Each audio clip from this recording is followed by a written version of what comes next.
We'll just cut right to it. All right. Okay, good afternoon, everyone. My name is Robert Katz. I am a professor of law at Indiana University McKinney School of Law and a senior research fellow at the ADL Center for Academic Research. First, let me say a few words about the Academic Engagement Network. In the interests of brevity, I'll limit myself to two. First, it's a miracle that the organization exists. Second, I keep them on speed dial. Find me later and I'll tell you everything that I left out. Today's event is co-sponsored by the Palm Beach Center for Democracy and Policy Research.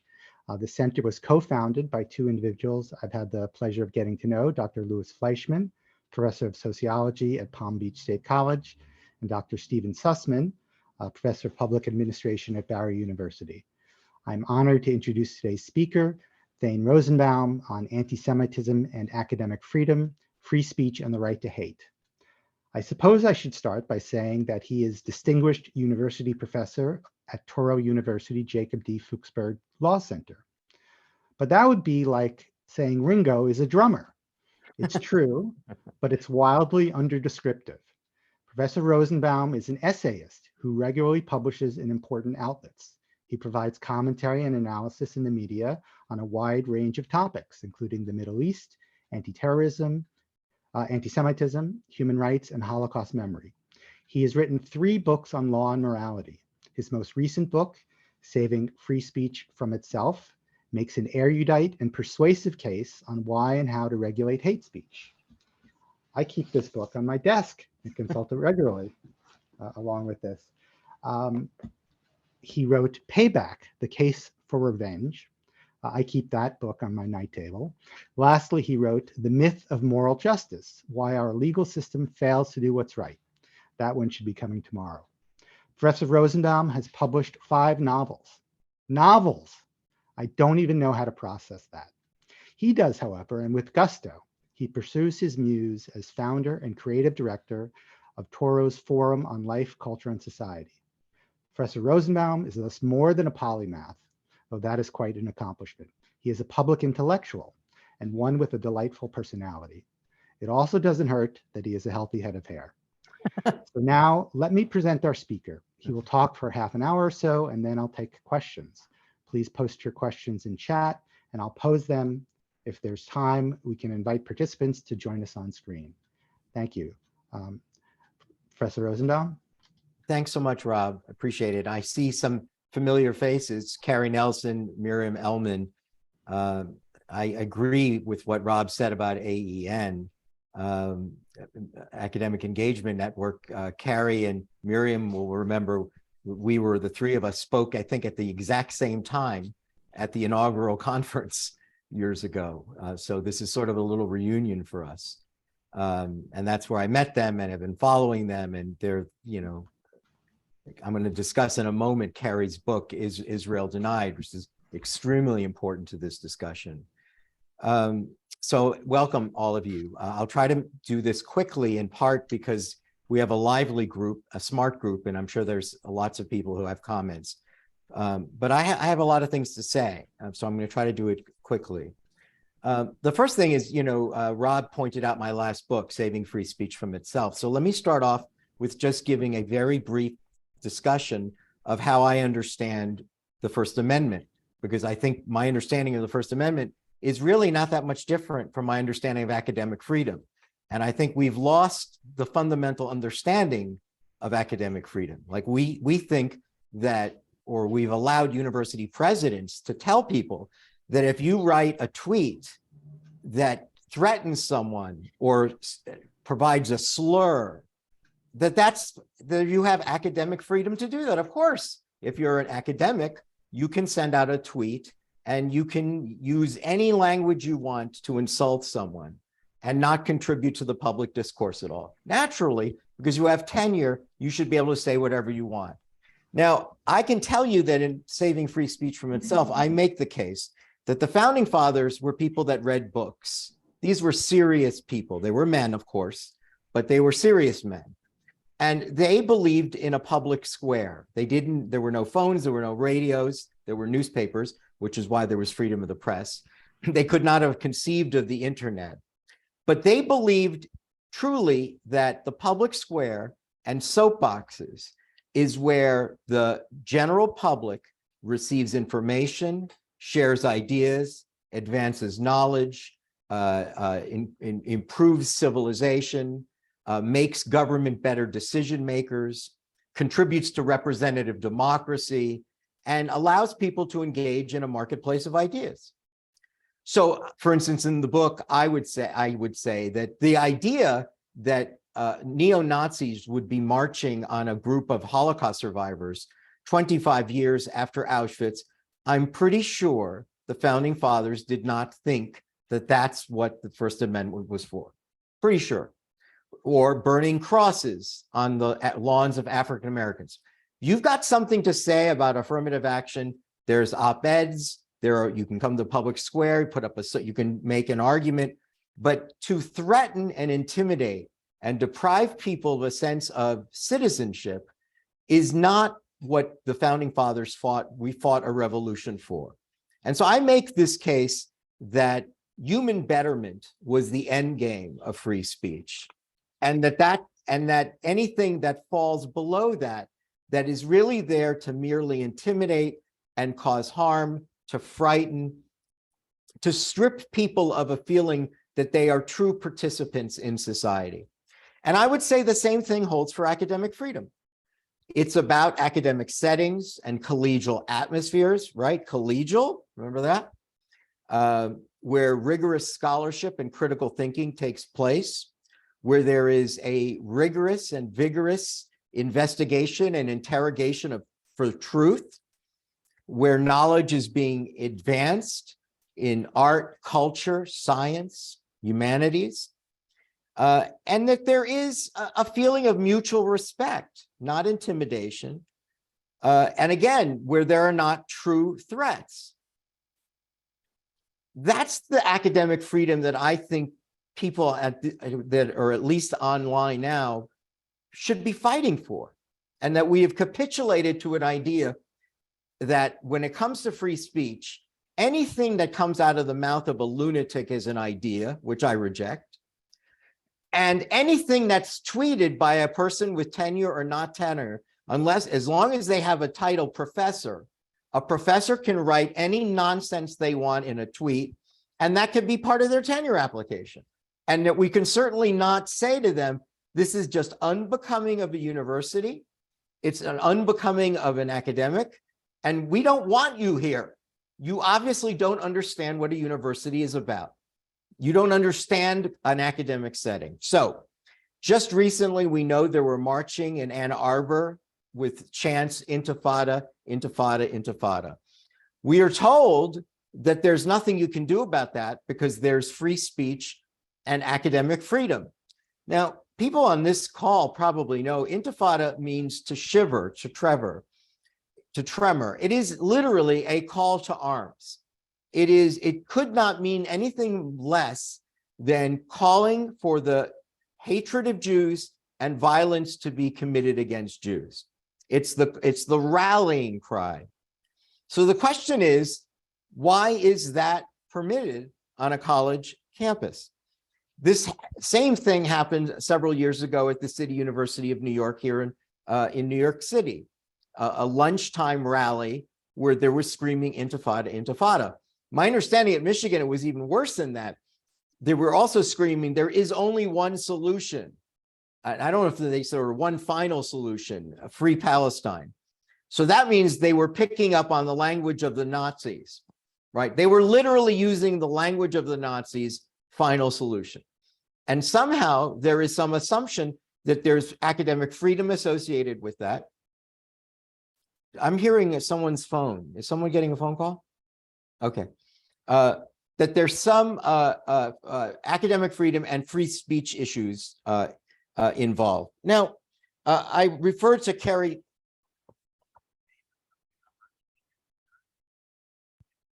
Do you hear that? I'm wondering where that's coming from.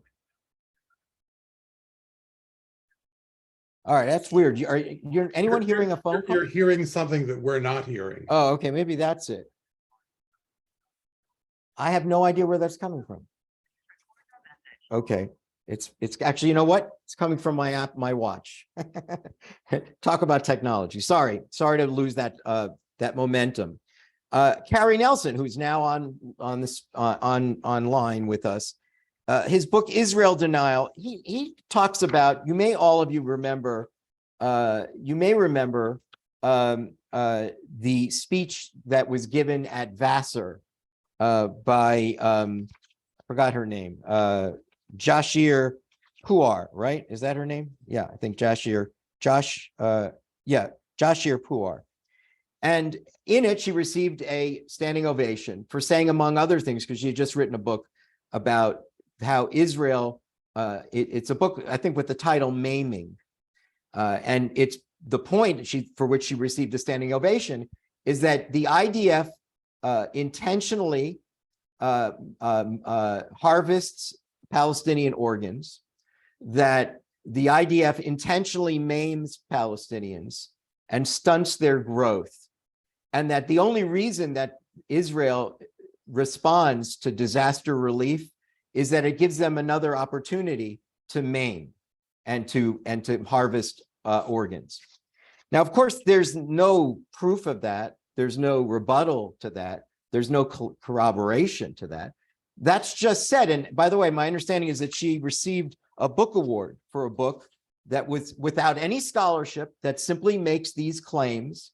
And they're absurd claims. Everyone at Vassar, the minute the words harvesting organs by the IDF, people should have simply walked out. Standing ovation, they just walked out and said, this is not what's supposed to happen at a university.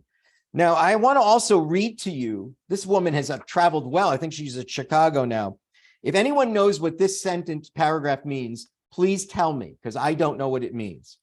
Technologies of measure, algorithmic computing and architecture and infrastructure, prehensive gendering operates at the sub, para, and intimate levels as body parts, and the kinds of changes that come with epigenetic deterioration take hold.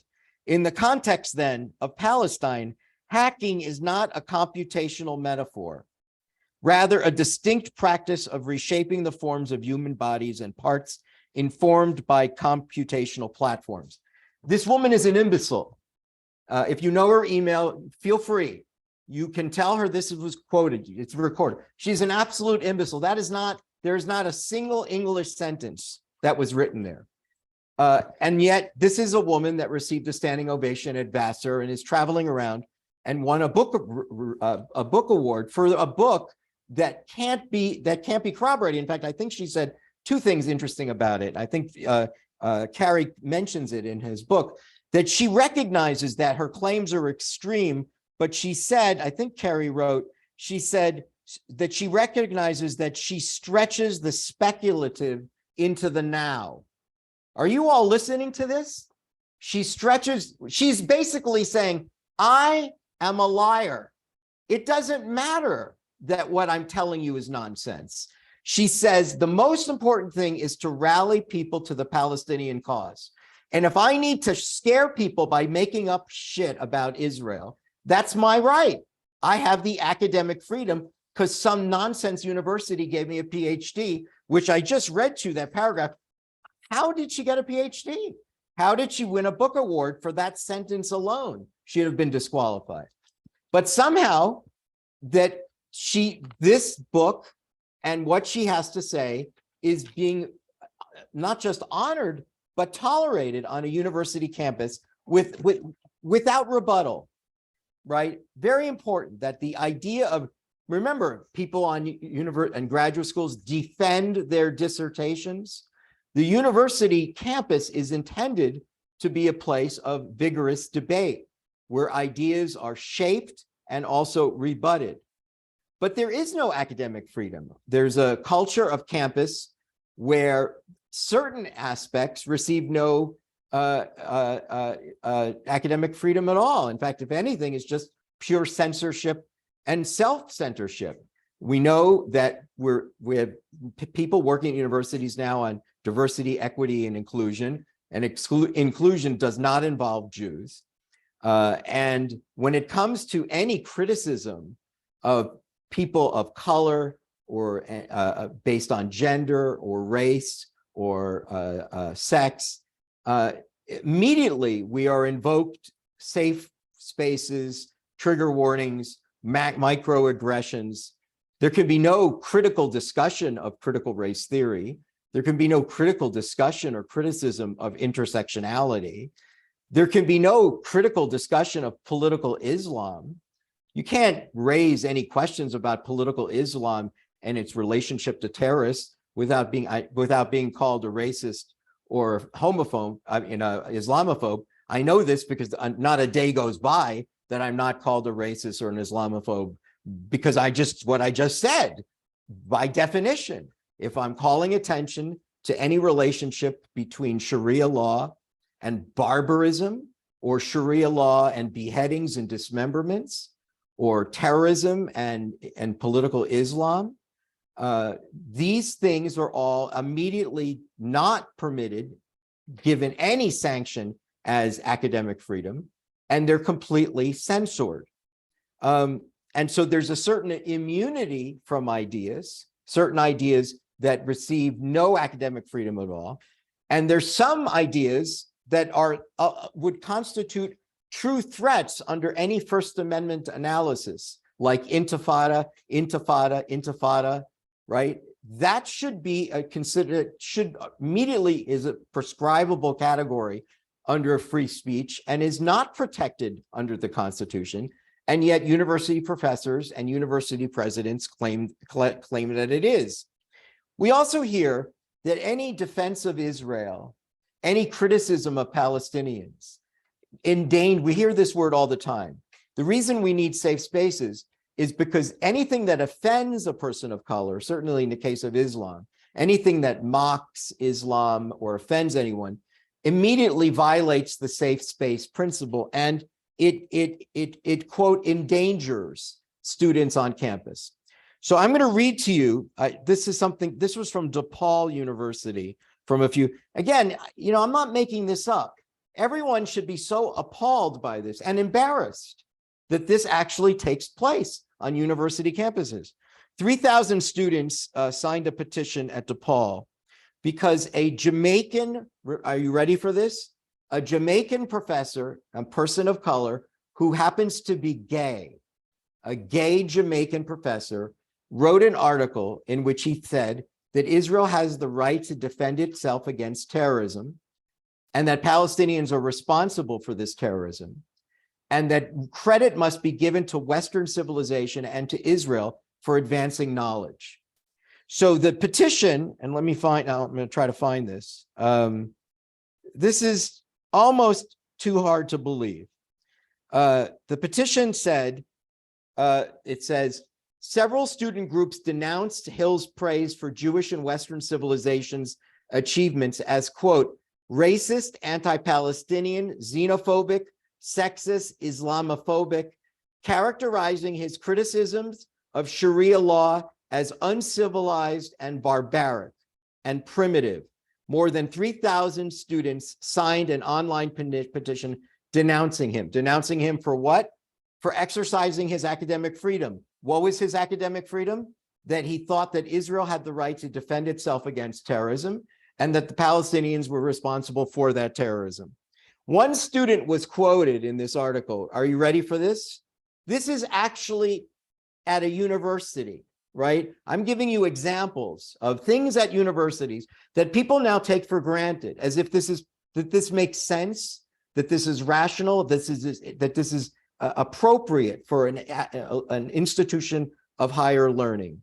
This student said, based on what I just told you, all he said, again, a person of color who's gay, that Israel has a right to defend itself and from terrorism, and Palestinians are responsible for the terrorism. He says, ready for this?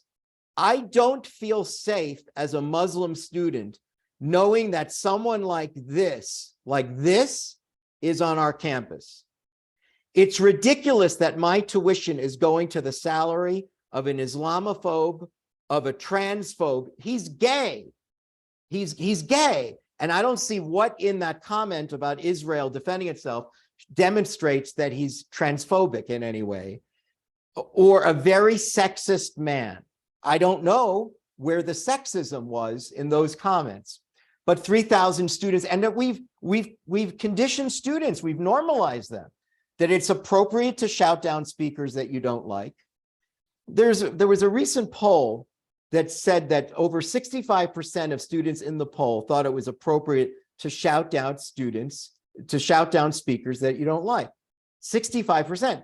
Obviously, something's wrong in university life if that many students actually think it's appropriate to shout down speakers. Again, instead of being a academic setting for general openness, open inquiry, rigorous critical thinking, debate, interrogation of ideas, we're being told that it's something that if you don't like hearing something, if it offends you in some way, if you don't like hearing it, all you have to do is call it racist or Islamophobic or transphobic, sign a petition, and the university president will apologize for you, and there will be an investigation against the faculty member for engaging in hate speech. So this is the condition where we're at. Berkeley Law School, of course, all of you now know that Berkeley Law School's student body voted that if you are a Zionist at all, you are not invited to campus, even if you're invited to campus to speak about something else, right? You don't have to speak about Zionism. If you're there to speak about something else, the mere fact that you are a Zionist, what is it? You should be banished, and your presence on campus, remember the key word, we hear it all the time, endangers the lives of Muslims, endangers the lives of persons of color and people of certain sexual orientations. This is the language that is being permitted on campus and the language that we are capitulating to.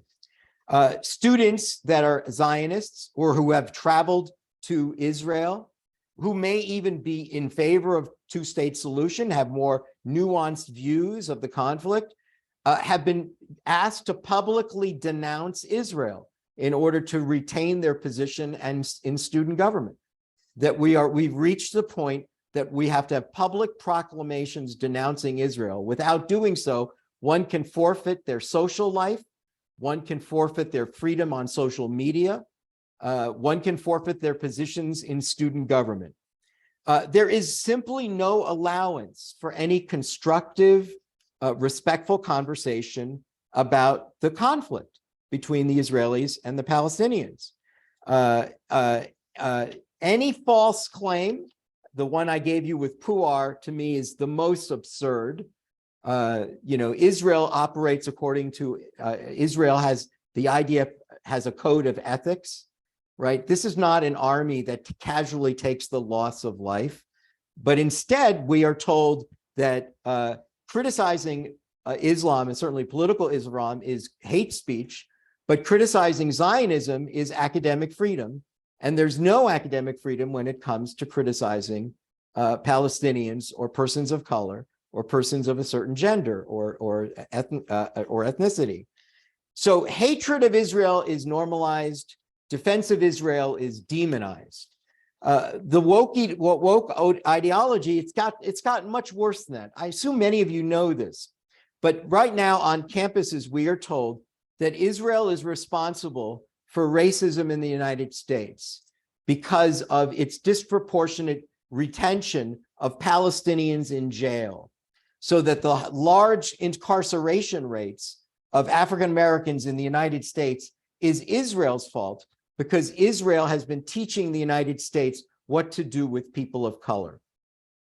Yes, Israel is responsible for racism in the United States, which is interesting because the very same people that believe in that also believe in the 1619 Project. And the 1619 Project, you know, which won the Pulitzer Prize laughably from the New York Times, because no legitimate historian would support this, says that the United States, from the day that the first slave ship arrived in 1619, has been a poisoned nation. And the entire enterprise of the United States has been dedicated to one industry alone: slavery and racism. It has no other purpose and never had any other purpose. Well, let me just remind the people that are blaming Israel for racism in the United States that Israel wasn't created until 1948. And you're claiming that racism started here at 1619. Secondly, we're told that the death of George Floyd, Israel, the IDF is responsible. Why? because some police departments, not even the Minnesota Police Department, send their police officers not to learn tactics, but to simply learn counterterrorism techniques or things that they need to know to prevent counterterrorism. But the fact that any policeman has ever been to Israel to learn about terrorism means that Israel has taught police to do chokeholds by putting the knee on the neck of an African American. We are being told on campuses, students are being told that Israel is responsible for this. We're told that Jews, that Israel and Nazis are one and the same. On a college campus? Really? So there are no historians on a college campus that will say the following. Well, in Nazi Germany, the Jews were patriotic Germans. They did not commit acts of terrorism. They did not have charters that threatened to take over Germany. They did not have suicide vests. And 1.5 million Jews, children were killed, and 4.5 adults were killed, 6 million. We're talking about several thousand Palestinians. That's the number. Several thousand Palestinian civilians have been killed, mostly because they are intentionally in harm's way and have not taken the instructions of the IDF, which would gladly take people from Gaza and move them over across the border. But instead, they're being used as human shields, and somehow Israel equals Nazis. Now, there's no one on campus that's able to have that rebuttal that I just gave. No one can do that. I'm not even a historian. No one is able to say, well, that's not quite the right analogy. Nazis in Israel. I mean, come on, look at the absolute numbers. Look at what the Jews were doing versus the Palestinians. Apartheid, right? There are Israel apartheid weeks. This is embarrassing. On a university campus, there is no physical separation. The apartness, that's where apartheid comes from, to be separate and apart. There is no separation in Israel between Arabs and Jews, or Druze, or Ethiopians. They ride the same public transportation. They eat in the same restaurants. They attend the same concerts. They all have the same civil rights, the same opportunities for employment. They serve on the Supreme Court of Israel. An Ethiopian was not long ago Miss Israel. This is comparable to South Africa's apartheid. No one's able to say that. No historian is able to, whoa. This is a university campus. We don't allow stupidity. This is not for stupid people. You are either really stupid or you're a Jew hater. But one thing is for sure, you don't belong on this campus. And we don't tolerate this on this campus. And why university presidents don't step in, why donors don't step in and said, my son is listening to nonsense on a university campus, ethnic cleansing. I happen to be a law professor. So let me just say that when it comes to ethnic cleansing, in the case of Rwandans, the Sudanese, the Congolese, the Armenians, the Cambodians, of course, the Jews, they all have one thing in common. It's a major subtraction in your population.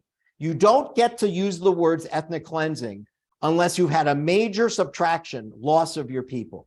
The Palestinian population has more than doubled since the, quote, occupation. That's it. There's nothing else to say.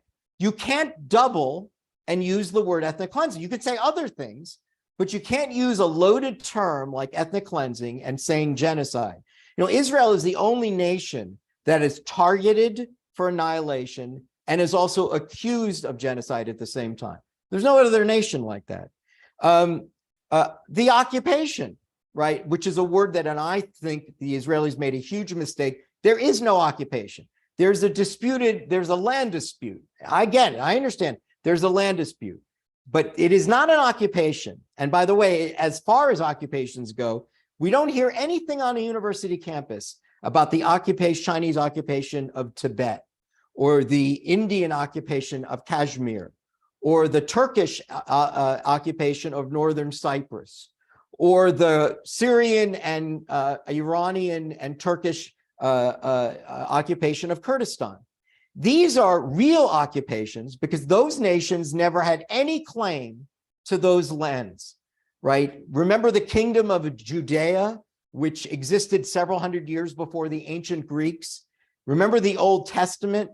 Do you know that in the Old Testament, Jerusalem is mentioned 677 times? Do you know how many times it's mentioned in the Quran? Not once. Now, why is that not up for discussion? It seems to me that if Jerusalem is really the holy land for Muslims, it should be mentioned in your holy book. And most people don't even know this, but no one is able to have the conversation. Now, as I said to you, as a law professor, I'm going to tell you straight up, there were always Arabs living in the area that is now the West Bank and Gaza. And so, of course, I understand that there is a land dispute in that area. But for UNRWA and for universities to take the position that there is no ancestral connection between Jews and Israel is just absurd. It's patently, demonstrably ridiculous. And political scientists and historians have an obligation to rebut nonsense claims. And in terms of law professors should be saying, even before the end of World War I, the Balfour Declaration, the Treaty of Sèvres in 1920, the San Remo Resolution of 1920, the incorporation of this language, which called for a national homeland for the Jewish people in what is now Israel, which was incorporated into the League of Nations and then incorporated in the United Nations, provides pretty strong legal title that to the Jewish claim to sovereignty and self-determination in Israel. I just did that in 30 seconds, right? I just did that. Why are there no law professors repeating that? Why are students not hearing that? Why are other faculty members not up in arms and saying, you know, Thane Rosenbaum just said something a moment ago, and it just, what, is he right or is he just crazy? I just think he's crazy, right? Because we're talking about an apartheid nation, right? Israel, they're the worst human rights violators on earth, and clearly they have no right to the countries. What are these treaties Thane Rosenbaum is talking about? Well, go look them up. You have libraries in campus. Go look them up. Do some reading. Don't just scream from the river to the sea. By the way, it's not just intifada, intifada. When you're chanting from the river to the sea, Palestine will be free, you are chanting a genocidal song. It's a song calling for the killing of Jews, because we've been told by the Palestinian Authority and by Hamas that in a Palestinian homeland, no Jew will be allowed to live there. So let me get this straight. On college campuses, you have all of these administrators whose job it is to work on diversity, equity, and inclusion. And everyone is behind a movement in a, quote, Palestinian country that is literally saying we're only going to be practicing exclusion. No Jews will be permitted. Why would anyone be behind that movement? Wait, you're not going to let Jews live here? 20% of Israel is comprised of Arabs, and Arabs serve on the Supreme Court, and Arabs just recently were part of the governing coalition of the country itself. That's why, really, apartheid, the governing coalition of Israel, had Arab parties in it, right? But again, these are things that are simply not said, not rebutted, not discussed. And again, you should be able to have, this is not a question of not being able to have a conversation about a Palestinian state. I'm talking about, what I'm talking about are the policies that would go into and the legitimacy of the two-state solution. That's what I'm talking about. But instead, what we've done is created an academic freedom that allows for only shouting down of what I just said and demonizing what I said. And so everything I just said right now, you surely know, is Islamophobic and racist and homophobic and transphobic. I don't know how you can make that out. Thank God this thing is being recorded, but I don't see how any sensible, fair-minded, intelligent person could say, yes, and he's a racist and a homophobe and a sexist, based on what I just said. But in a university campus, what I just said, the last 5-10 minutes, that should be discussed. It should be debated. It should be introduced. There are things that can be said. What I said should be rebutted. I can rebut some of it, but let's have that discussion. But instead, we're not permitted to have this discussion. So there's a legal argument here, which to me is equal protection. Jews and Zionists deserve equal protection under the law. And so if this is how we're treating persons of color or Islamists or Muslims, the same standards should apply to Jews. There's a moral argument involved here, which goes to the point I said before. If we're talking the language of the woke language or university culture of inclusiveness and inclusion, then you can't exclude. You either include and deal with the discussion about the inclusiveness, or you don't falsify your movement and call that it's a movement about inclusivity, when in fact, a lot of what you're about is excluding, discrediting, demonizing, shouting down, delegitimizing, right? That is not inclusive. Protecting Muslims from hearing anything they may not want to hear, and yet somehow saying to Jews, you have to hear intifada, intifada, intifada. We want you to hear that we want to kill you. That is my academic freedom, and you need to hear that, and you have no safe space you can retreat to. But if you defend Israel, now all of a sudden you have offended Muslims, you have mocked Muslims, and you've violated my space, and you need sensitivity training. And the university president needs to sanction you for mentioning something that seemed to be vaguely Zionistic. So the issue of a moral argument of inclusiveness, and then most importantly, I think, there's a scholarly argument, which means what? In a university, the life of the mind is what matters most. That's why you got your PhDs. That's why you send your kids to universities, to engage the life of the mind. And what we're seeing here with this kind of academic freedom turned against Jews that is being used as a weapon to hate Jews is anti-intellectual, it's illiberal, it's ahistorical, right? It's immoral. It is the very opposite of what a scholarly community and an academic community is supposed to establish in an academic setting, right? The exclusion of ideas, the denunciation of people, the failure to listen to other people, to engage in civilized debate, and to refuse to engage in debate, and to refuse to allow people to rebut that which is libelous, that which is ahistorical, is unbecoming of a university and is fundamentally anti-intellectual, ahistorical, and illiberal. Lies and distortions should be rebutted. Inversions of history should not be allowed. There was never a country called Palestine. Most people need to know that. There was no Israel did not take land from a nation, an Arab nation called Palestine. Most people on a university campus don't know that. Jews, of course, have an ancestral connection to Israel. Most people are being told they don't.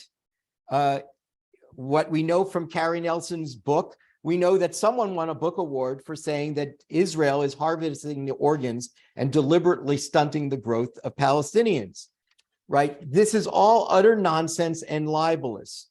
Now, the last two things I want to quickly say is women on campus, homosexuals on campus, the transgender on campus. Are you kidding me? Israel is your problem, where men go to concerts holding hands, where women go to concerts in Tel Aviv wearing sleeveless shirts, right? Where there's respect for homosexuality, where we don't torch homosexuals and throw them off of buildings, where we don't behead women for an allegation of adultery by their husbands, right? Where are your feminists? Where are your human rights activists? Israel is your problem. Where are homosexuals? When you're dealing with Israel's neighbors of Islamist societies, theocracies, authoritarian countries, right? Nothing is said about them. Nothing. Now, for the many years that I taught human rights at law schools, I always talked about human rights broadly. So I talked about human rights committed under Sharia law and under Islamic societies. So of course I'm an Islamophobe, of course, because I'm not allowed to do that. Now I like to call. So there's some people who want to ask you. Okay. Thank you. All right. The one last thing I want to just say for those of you here, and I'm happy to discuss this. One solution is the broad adoption of IHRA, the International Holocaust Remembrance Association definition of anti-Semitism.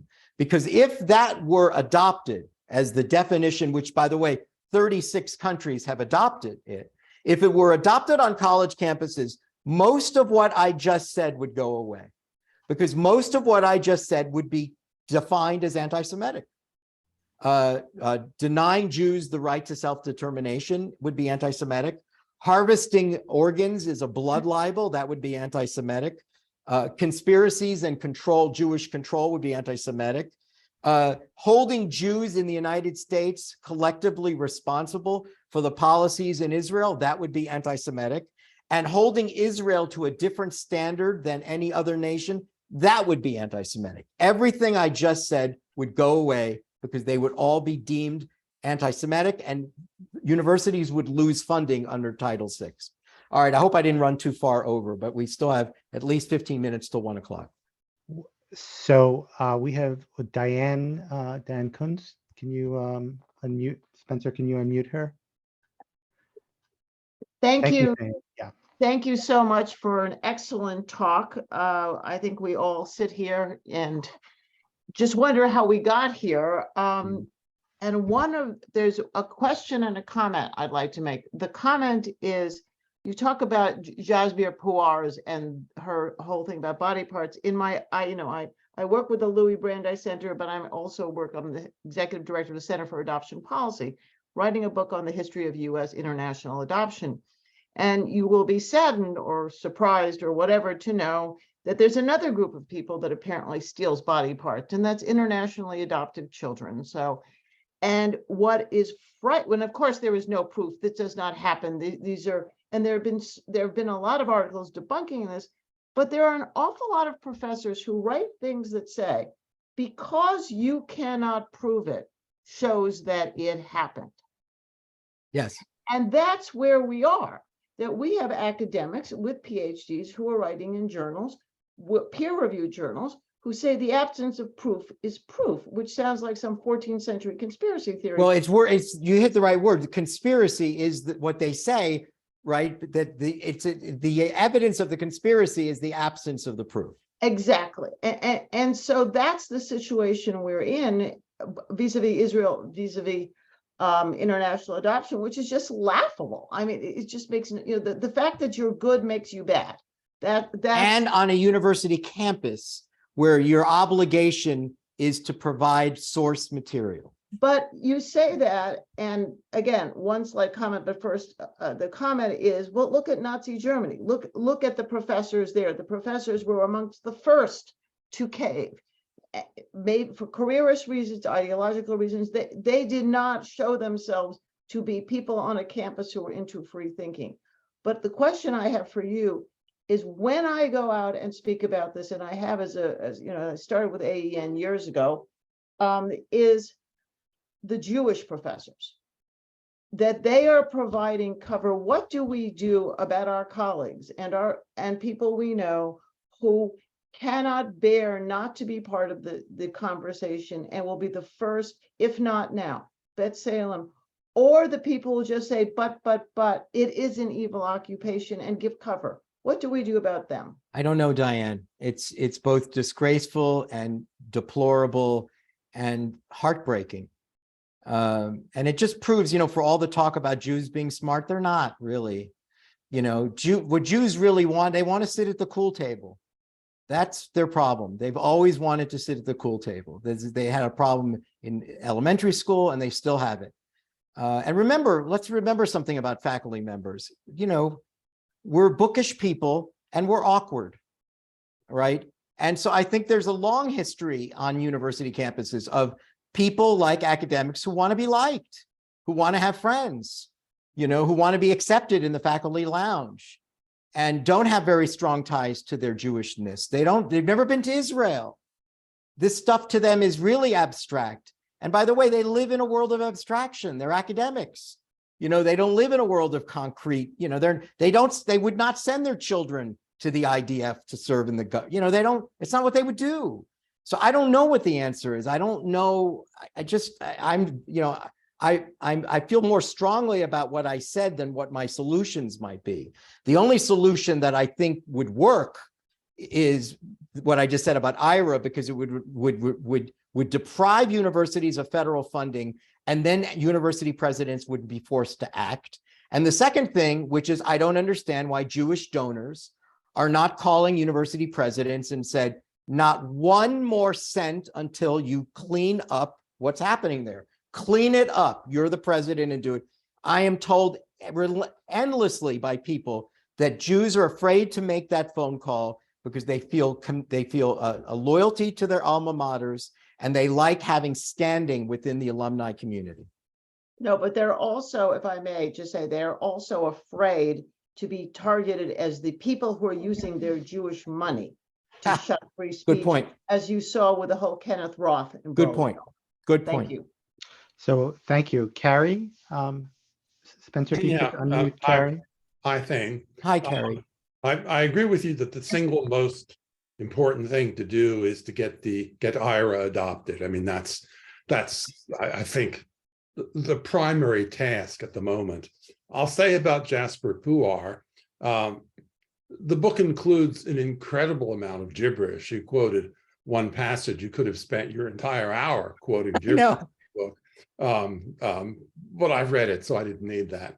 I think part of what happens there is that it's a kind of false simulacrum of high theory. And so there are clear statements of anti-Semitic accusations about Israel in the book. And so readers, if she has any, say, hey, look at this. Anti-Semitism is high theory. Cool. Nah. Most people who praise her book can't possibly have been willing to tolerate reading the thing. I mean, I did, but I should have gotten an honorarium. I wondered whether you actually could go through it. I mean, I did carefully underline it because I thought that I could have some impact on her career, which I didn't. But in any case, setting that aside, my question for you is, do you actually not think that the Constitution has some protections for hate speech, and that those protections should to some degree be honored on a university campus, which for me means that chanting Intifada, Intifada, Intifada, I wouldn't like it, but I wouldn't prevent it from happening. On the other hand, I do think that there are decision points in a faculty career that allow you to intervene. Point one, there's no reason why you have to hire an anti-Semite.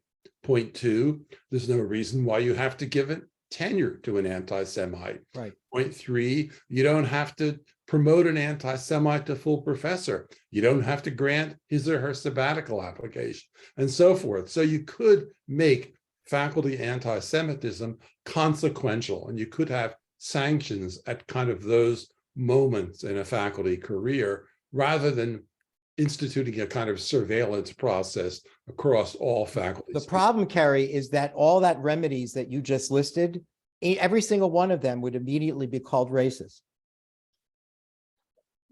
To deny any of those things to a person of color or an Islamist or someone who is, it would be considered racism and sexism and transphobia. The entire chain of accusations of what one would be called on campus would be immediately invoked if you didn't give that person a sabbatical, if you didn't promote them. This is the problem that we're receiving, that if there is any challenge to what is being said, it's only based on one thing and only one thing alone: racism. With respect to hate speech, Look, even Virginia versus Black, which is a fairly recent cross-burning case, has said that if what's being done presents a true threat, if it's done as a threat of violence, and violence can be defined as broadly as possible, if it's an act of violence, then it loses its First Amendment protection. So no, I would say intifada, from the river to the sea, language that is genocidal in nature, that is a call to arms, is forget hate speech codes. It's simply stripped of its constitutional protection because it really just simply is not, it can't possibly qualify as an idea. It's there merely to harass, intimidate, and harm. Thank you. Okay. So I have a question from Cheryl Fulton, which is, we talked about IHRA. So, and then I was thinking here with what the American Bar Association did. So if you have an organization that says, okay, we condemn anti-Semitism, B, we adopt IHRA's definition, C, we adopt IHRA's definition, but not its examples. So the question is there a difference between B and C? We adopt IHRA, but without explicitly saying we adopt the examples. Is that taking just the most anodyne parts of IHRA? I mean, I think that, as you know, Rob, you're a lawyer. So the adopting IHRA without the examples should be fine, because one could then make the argument, right? Now you have your argument. This says you can't deny Jews the right to self-determination, and you can't hold Israel to a standard different than any other country. So now you have the examples, right? You have now just said that Jews do not deserve a country, that they should be the one people on earth that is stateless, that there are 22 failed Arab states, but we need a 23rd one. We need a 23rd failed Arab state and not one Jewish state. It seems to me that if you're making the argument that Jews do not have a right to that kind of national autonomy and sovereignty, and you're saying that only Jews are treated this way and only Israel is treated this way, you don't need the examples. The examples are provided by the anti-Semite. Simply by making their argument, you're pointing out to them, this is a disguise, it's a mask, it's a cleverly disguised mask to dress up anti-Semitism as a concern for human rights. Okay, but I'm asking, it is a legal-ish question, right? Where we have the 2-sentence non-legally binding working definition, and then it goes on to say to guide IHRA in its work. Right. The question is, if you just quote those 2 sentences and you don't say anything else, have you incorporated by reference? I mean, what's the status in that? I just think that the language itself is clear. I mean, it seems to me, and look, as a lawyer, that's what the Supreme Court's doing that today. On issues of separation of powers, issues of federalism, a lot of things are coming up today as we speak, if it hasn't already ended. So that discussion can happen. As I said before, there's a lot of interesting things to say about the conflict. I threw out a bunch of things that I'm sure many people, although many academics didn't really know a lot of those things. So I threw out a bunch of things that would make for an interesting conversation. But you have to be able to allow the conversation. And so I'm prepared to say, if an anti-Semite wants to make the argument that Jews do not deserve a country, period. I like the way it was before with the Holocaust, where Jews were always subject to expulsions and pogroms and mass murder. That's the way I like to roll. If that's the position you want to take, I'm happy to point out why that's anti-Semitic under IHRA. I'm not going to shout you down. I'm an intellectual. I don't shout people down. I'm not a barbarian. What we've allowed to happen on campus is we've allowed barbarians to take over. People that literally say, shouting down is my First Amendment right. Hearing something that I don't like endangers me and offends me, and therefore you need to be disciplined. This to me is just mind-boggling. It's deranging, just an act of intellectual suicide.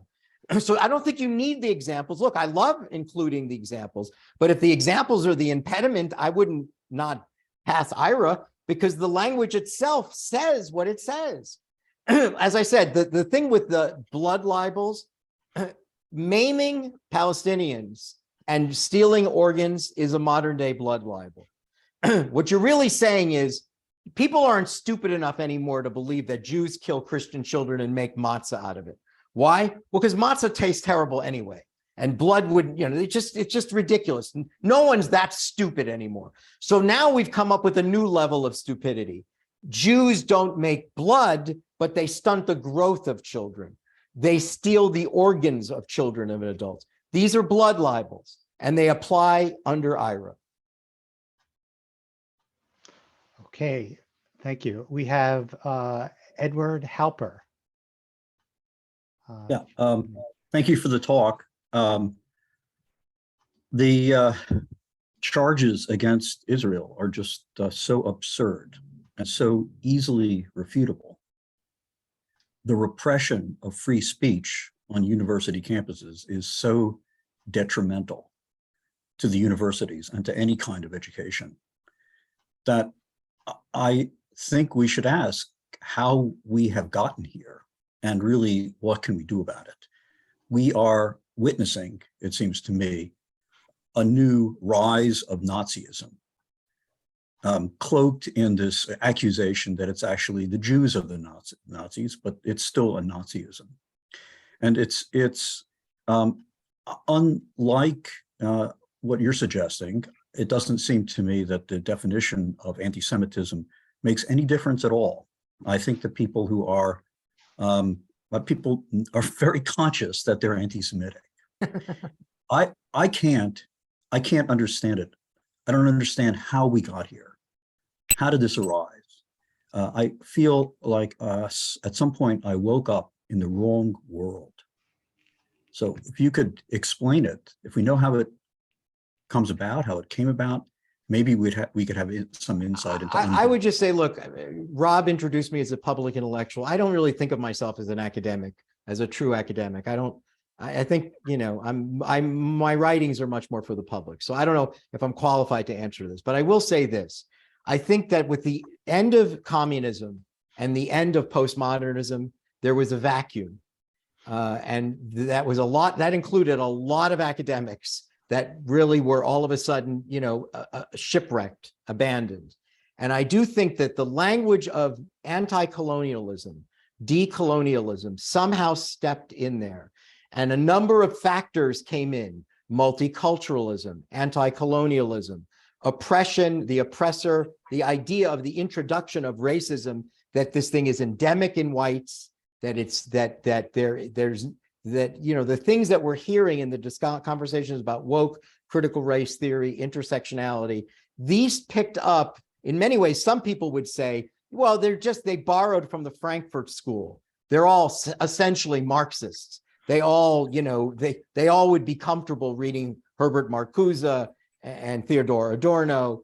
Again, I'm not an academic, but I know that there was a vacuum that was created, and somehow, and in that vacuum of anti-colonialism, what stepped in was a very harsh anti-Americanism that you're seeing on campus, an absence of patriotism, an absence of American nationalism, that America can simply do no right. And there was a moment in the Obama administration when President Obama, speaking as an African-American president, said, well, I don't believe in as American exceptionalism as I believe in Greek exceptionalism. And I'm thinking, are you out of your mind? Really? Greek exceptionalism today? You actually think that it's the same? So the concept of moral relativism, right? Where there were no absolute truths. And, who are we to tell Muslims not to chop off heads? It's a cultural thing. Literally, there will be people that will tell you that it's ethnocentric, it's imperialistic to point to another people and tell them that they should live their lives differently. There used to be a sense in universities that there were absolute truths, and now we're being told everything is deconstructed, everything is without truth. We heard our vice president recently say to someone who had something to say about Israel, she said, I thank you for expressing your truth, right? To me, that was a low point, another low moment. The vice president of the United States, who apparently has read some books, went to school somewhere, used the word, thank you for sharing your truth, as if there are no absolute truth. Everyone has their own truth. Morality is all relative, and white people are guilty, and people of color have natural virtue that needs to be heard. Maybe the way to combat it is not so much to focus on the anti-Semitic and anti-Israel dimension of it, but to go after more of the root cause, the anti-colonialism, the anti-Americanism of it.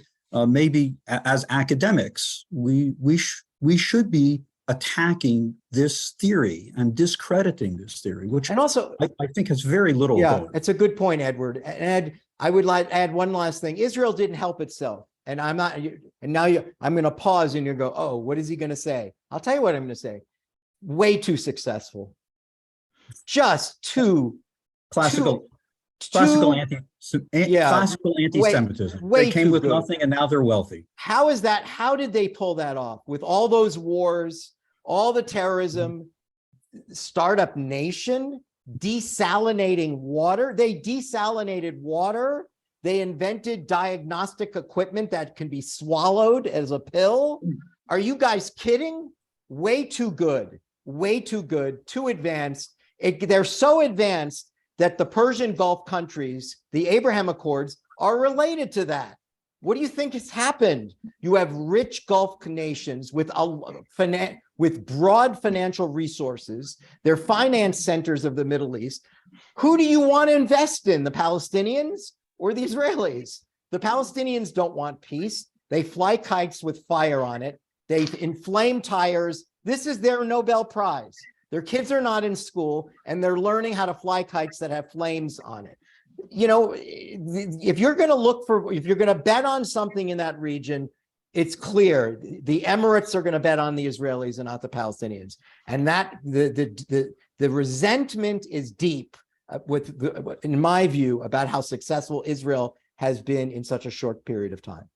I think that's right. Well, thank you. And thank you so much. I'm going to take the gavel, so to speak, as co-chair of the Southeast Interest Group. We are over time and we want to be respectful of everyone for coming today. And we so much appreciate that you came today.